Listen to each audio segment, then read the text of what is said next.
எனக்கு ரொம்ப ஒரு பாட்டு பிடிக்கும். சீயோனுக்கு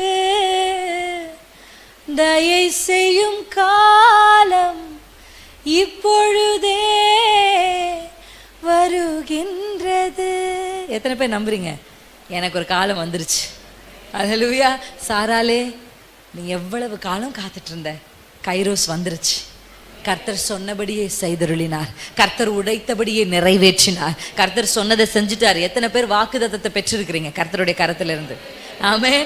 வாக்குத்தத்தம் இருக்கு, நிறைவேறுகிற காலம் வந்துருச்சு. ஆமென். கர்த்தர் சொன்னதை நிறைவேற்றுவார். இந்த ஃபேவர் உங்களை சந்திச்சிருச்சுன்னா கர்த்தர் சாரால் ஆபிரகாம் யார்கிட்டயும் உட்காந்து பெர்மிஷன்லாம் கேட்டுட்டு இருக்க மாட்டார். காலம் வந்துருச்சுன்னா கர்ப்பம் திறந்துருச்சு.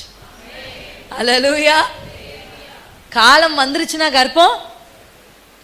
காலம் வந்த உடனே போய் ஆபிரகாமே நான் ஒரு பிள்ளை கொடுக்கட்டுமாலாம் கர்த்தர் கேட்க மாட்டார். காலம் வந்துருச்சுன்னா எந்த மனுஷரிடத்திலும் போய் ஆண்டவர் பேசிக்கிட்டு டிஸ்கஸ் பண்ணிட்டு இருக்க மாட்டார். காலம் வந்தா அவர் பாட்டுக்கு செஞ்சுட்டு போயிட்டே இருப்பார். அதான் சொல்றேன், உங்களுக்கு முன்பாக இருக்கிற அடைக்கப்பட்ட கதவுகளை ஒன்று திறப்பாரு இல்லை உடைப்பார். அல்லேலூயா. ஆனா காலம் வந்தா கேள்வி கேட்காம கர்த்தர் அதை செய்து முடிப்பார். அல்லேலூயா. நம்புறீங்களா? இந்த காலம் எனக்கு வரணும்ப்பா, இந்த தயவு என்னை சந்திக்கணும்ப்பா. ஆமென். அல்லேலூயா. எத்தனை பேருக்கு ஆசை இருக்கு உங்க காத்திருப்புகளுக்கு? நான் நம்புறேன் இந்த வார்த்தையை கர்த்தர் எனக்கு கொடுக்கும் போதே நான் இடத்துல சொன்னப்பா, இந்த வார்த்தையை வெறும் வசனமா நான் சொல்லாதபடிக்கு இந்த மாதத்திலே இதை கேட்குறவங்க வாழ்க்கையில அந்த காத்திருப்புக்கு ஒரு முடிவு வரணும். ஆமென். நீங்க எதுக்காக வேணா காத்திருக்கலாம். ஒரு நன்மை கிடைக்கணும், என் கடன் மாறணும், என் சரீரத்தில் ஒரு சுகம் கிடைக்கணும், கர்ப்பம் திறக்கப்படணும், திருமண வாழ்க்கை கைகூடி வரணும், கட்டுமான பணிகள் முடிவுக்கு வரணும். எப்படிப்பட்ட காரியத்துக்காக நீங்க காத்திருந்தாலும் ஆண்டவர்கிட்ட கேட்க வேண்டியது என்ன தெரியுமா? ஆண்டவரே, உங்க தயவு என்னை சந்திக்கட்டும்பா, உங்க தயவு என்னை சந்திக்கட்டும்பா, உங்க தயவு என்னை சந்திக்கட்டும்பா அப்படின்னு நீங்க ஜெபம் பண்ண ஆரம்பிங்க. அந்த ஆசீர்வாதத்தை சொல்லி ஜெபிக்கிறது ஒரு பக்கம், ஆனா இப்படி ஜெபிங்க இன்னையில இருந்து, என்னன்னு? உங்க தயவு என்னை சந்திக்கணும். ரெண்டாவது முக்கியமான ஒரு விஷயம் சொல்லுங்க. ரெண்டாவது ரொம்ப முக்கியமான ஒரு விஷயம், என்னோடு கூட சேர்ந்து ஆதியாகமம் அப்போஸ்தலர் 7ஆம் அதிகாரம் 46ஆம் வசனத்துக்கு நேரா உங்க கவனத்தை நீங்க திருப்புங்க. ஆமென். அதுல இருக்கிற முதல் வரியை மட்டும் யாராவது ஒருத்தர் வாசிக்கலாம். அப்போஸ்தலர் 7ஆம் அதிகாரம் 46ஆம் வசனம். ஹல்லேலூயா. இது யாரை குறித்து? இவன் தேவனிடத்தில் தயவு பெற்றபடியினால். இது யாரை குறித்து சொல்றதுன்றத முந்திய வசனத்துல வாசித்தீங்கன்னா தாவீது. ஆமென். முதல் விஷயம், நீங்க காத்திருக்கிற காத்திருப்புகளுக்கு கர்த்தர் முடிவை கொடுப்பார். இரண்டாவது, இந்த தயை உங்களை சந்தித்தது என்று சொன்னால் நீங்கள் எதிர்பார்த்திராத நன்மைகளை உங்களுக்கு கொடுப்பார். அல்லேலூயா. இப்ப காத்திருக்கிறோம்னா ஒரு நன்மை நமக்கு வேணும், நமக்கு தெரியும் நமக்கு என்ன வேணும்னு. ஆமாவா இல்லைங்களாங்க?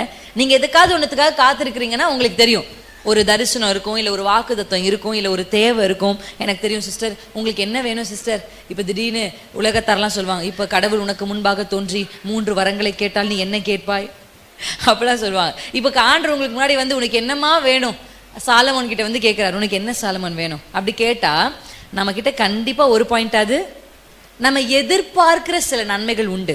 ஆனா கர்த்தருடைய தயவு ஒரு மனுஷனை சந்தித்தால் அவன் எதிர்பார்த்திராதவைகளை கர்த்தர் அவனுக்கு தருவார். அதாவது கர்த்தர் 1 கொரிந்தியர்ல வாசிக்கிறோம், நம்முடைய கண்கள் காணவும் இல்லை, நம்முடைய காதுகள் கேட்கவும் இல்லை, நம்ம இருதயத்தில் தோன்றவும் இல்லை. ஆனா தேவனிடத்தில் அன்பு கூறுகிறவர்களுக்கு அவைகள் எல்லாவற்றையும் கர்த்தர் என்ன சொல்லுங்க என் கூட சேர்ந்து ஆயத்தம் பண்ணி இருக்கிறார். ஹல்லேலூயா. ஆமென். இந்த தயவு நம்மளை சந்திச்சதுன்னா இந்த தாவீதுக்கு க்ளூவே கிடையாது. தாவீது நினைச்சே பார்த்ததில்லை.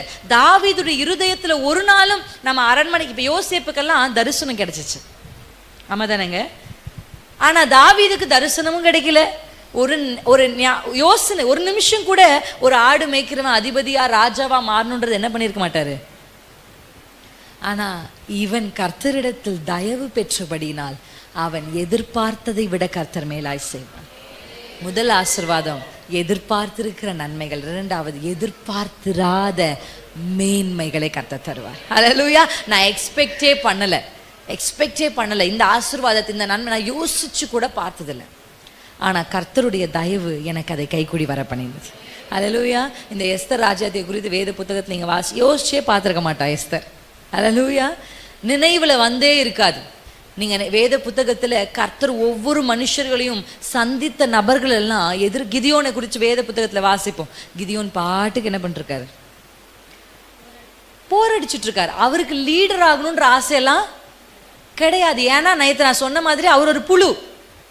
ஆமா தானே? புழுவை போல மண்ணுக்குள்ள ஒளிஞ்சு ஒளிஞ்சு ஒளிஞ்சு போரடிக்கிறார். ஆனா கர்த்தர் சந்திச்ச உடனே எப்படி ஒரு ஆயுதமா மாறினார் அவர், பாத்தீங்களா? ஆமா தானேங்க? இந்த பைபிள்ல நான் நிறைய அந்த புழுவை குறித்தும் எந்திரத்தை குறித்தும் தியானிக்கும் போது நிறைய புழுக்களை கர்த்தர் காண்பிச்சார். அப்பதான் நான் ஆண்டவர்கிட்ட சொன்னேன், நானும் ஒரு புழு போலதான் இருந்தேன். ஆமென். ஆனா கர்த்தருடைய தயவு என்னை சந்தித்த பொழுது நான் நினைத்தே பார்க்கல. ஆமென். ஆண்டவர்கிட்ட கேட்டு எதிர்பார்த்த நன்மைகள் ஒரு சிலது இருக்கு, அதை கர்த்தர் எனக்கு கொடுத்தார். ஆனா நான் எதிர்பார்த்திராத மேன்மைகளையும் கர்த்தர் எனக்கு கொடுத்தார். ஹல்லேலூயா. இன்றைக்கும் நான் உங்களுக்கு முன்பாக ஒரு சாட்சியா தாழ்மையா சொல்றேன், எனக்கு செய்த தேவன் உங்களுக்கு நிச்சயமா செய்வார். உங்க கண் காணாதத, உங்க இருதயத்துல தோன்றிராதத, உங்க செவிகள் கேட்டிராத நன்மைகளை கர்த்தர் உங்களுக்கு நிச்சயமா தருவார். நீங்க யோசிச்சே பார்த்திருக்க மாட்டீங்க, இதுவா, இப்படியா, எனக்கா, அப்படி ஒரு நன்மைகளை கர்த்தர் உங்களுக்கு வைத்திருக்கிறார். அந்த நன்மை உங்களுக்கு நடக்கணும்னா தயவு உங்களை சந்திக்கணும். உங்களுக்கு குறித்த காலம் வரும். அந்த காலம் வந்த உடனே அந்த நன்மைகளும் அந்த மேன்மைகளும் உங்களை தேடி வர ஆரம்பிக்கும். அல்லேலூயா. நீங்க வேத புத்தகத்துல கர்த்தர் காலத்தை குறிச்ச நாட்களை யோசிச்சு பார்த்தீங்கன்னா 420 வருஷம் இஸ்ரவேலர்கள் அடிமைத்தனத்தில் இருக்கணும்னு ஆண்டு குறிச்சிருந்தார்.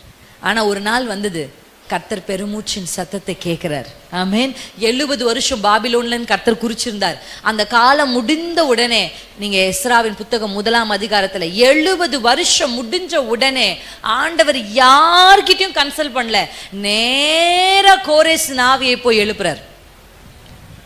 கைரோஸ் வந்துருச்சு, கோரேஸே நீ எழு. அல்லேலூயா.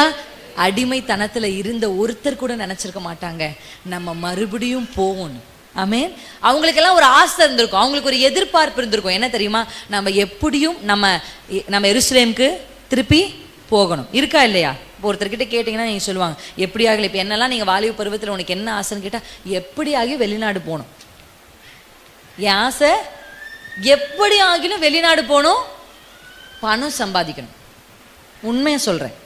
சில பேர் சொல்ல மாட்டீங்க, நான் ஓப்பனாக சொல்கிறேன். எனக்கு என்ன தெரியுமா ஆசை? வெளிநாடு போகணும், பணம் சம்பாதிக்கணும். ஏன்னா எனக்குள்ள ஒரு நம்பிக்கை, ஏன்னா என்னை சுற்றி இருந்தவர்கள் எனக்கு அந்த நம்பிக்கையை புகுத்தி இருந்தார்கள். என்ன? பணம் இருந்தால் தான் உலகத்தில் மதிப்பாங்க. காசு பணம் இல்லைன்னா நம்மளை ஒருத்தரும் திரும்பி பார்க்க மாட்டாங்க. இதுதான் நான் இந்த உலகம் எனக்கு சின்ன வயசுலேயே கற்றுக் கொடுத்த பாடம். என்னது?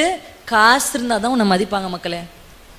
பணங்காசு இல்லைன்னா ஒருத்தரும் நம்ம பக்கம் திரும்பி கூட பார்க்க மாட்டாங்க. அப்படிதான் நான் நினைச்சிட்டு இருந்தேன். அதனால எனக்கு என்ன நம்பிக்கைனா, எப்படியும் நல்லா படிச்சு வெளிநாடு போய் 4 காசு சம்பாதிச்சா எல்லாருக்கும் முன்னாடி மேன்மையா இருக்கலாம். ஆனா கர்த்தர் என்னை சந்தித்த பொழுது எனக்கு இருந்த திட்டங்கள் எல்லாம் அழிச்சிட்டார். ஆண்டவர் ஃபர்ஸ்ட் எனக்கு கட்டளை போட்டதே, யூ ஆர் நாட் கோயிங், நீ போறதில்லை. ஏன் ஆண்டவரே? வேலை நிறைய எங்க இருக்கு, நீ ஊழியத்தை செய்யணும்னு கர்த்தர் சொன்னார். ஆமென். அப்போ நான் கர்த்தர் இடத்துல எதிர்த்து நிற்கல, நோ சொல்ல, போராடல, அப்படியே என்ன நான் ஒப்பு கொடுத்துட்டேன். ஆமென்.